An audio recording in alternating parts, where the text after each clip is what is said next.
Faithful, not forgetful. If you grew up out in the country like I didn't, you've probably known about this topic since childhood. But it's good to have reminders, especially if it helps others, right? One Sabbath, a sweet little girl at church picked some tiny flowers outside and handed them to me, kindly instructing me to use them that night as a tea. These are the actual flowers. This is the actual tea, made from this bud, the red clover, the one I knew was safe. Since I wasn't so sure about the other four, a small amount of weaker tea was made with those, so I could keep my word to little Ray that I would indeed use the flowers she picked to make some tea. Something else that we saw that I wasn't so sure about were some flowers like these. That's not a photo of the ones we saw that day, it's just a picture from Pixabay. But the ones in the church field indeed looked like these. The flowers reminded me of a story about a man who, along with his young daughter, had accidentally eaten from a poison hemlock plant, thinking it was a Queen Anne's lace plant. They both managed to survive, probably mostly due to fervent prayer, but they also had taken activated charcoal before going to the hospital. The dad was asked at the ER what they had done to counteract the poison before coming there. When he answered that they had taken charcoal, the reply was, "How did you know?" Seems a common ER practice to use activated charcoal in cases of poisoning. Since it was a couple years ago that I'd heard that story, I couldn't remember, while Ray and I were near the field, how to tell the difference between the two very similar plants. So what did Ray and I see in the field? Queen Anne's lace or poison hemlock? When in doubt, leave it out, as they say. So Ray and I didn't pick any or even touch them. But I wanted a reminder for future reference, so I looked it up on the internet that night. There were statements like these. According to the USDA, all parts of poison hemlock, leaves, stem, fruit, and root, are poisonous, and the leaves are especially poisonous. When eaten, it affects the nervous system, and symptoms of poisoning can occur quickly, including breathing difficulties and tremors. It's one of the most dangerous poisons, not only in the US, but in the whole world.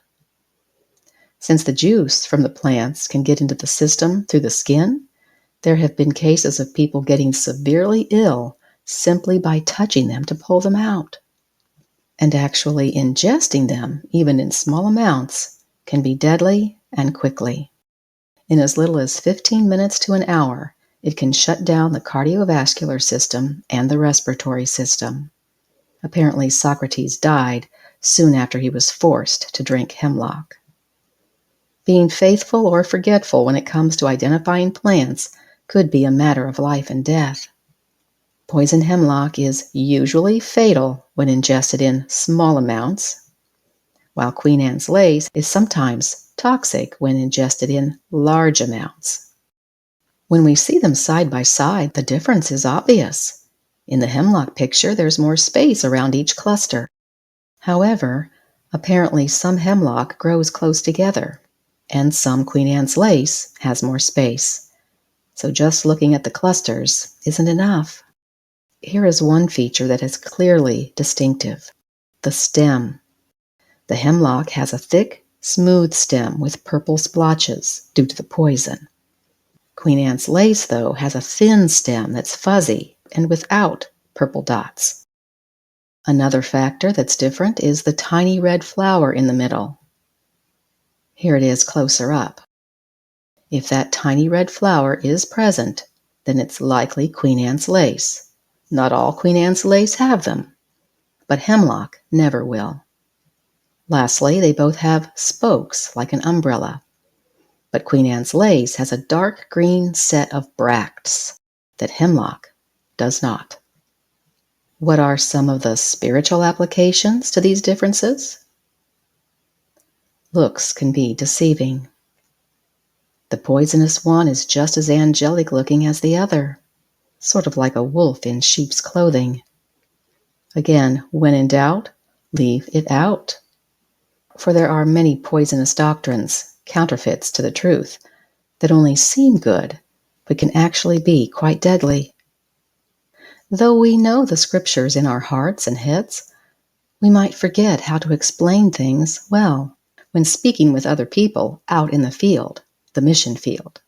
For example, when asked a Bible question, has your mind ever gone blank? But sanctify the Lord God in your hearts, and always be ready to give a defense to everyone who asks you a reason for the hope that is in you, with meekness and fear. Though many, including emergency rooms, use charcoal for some poisons, including hemlock, there currently aren't any official antidotes for it. But there is a faithful remedy whenever we're poisoned by sin. His name is Jesus.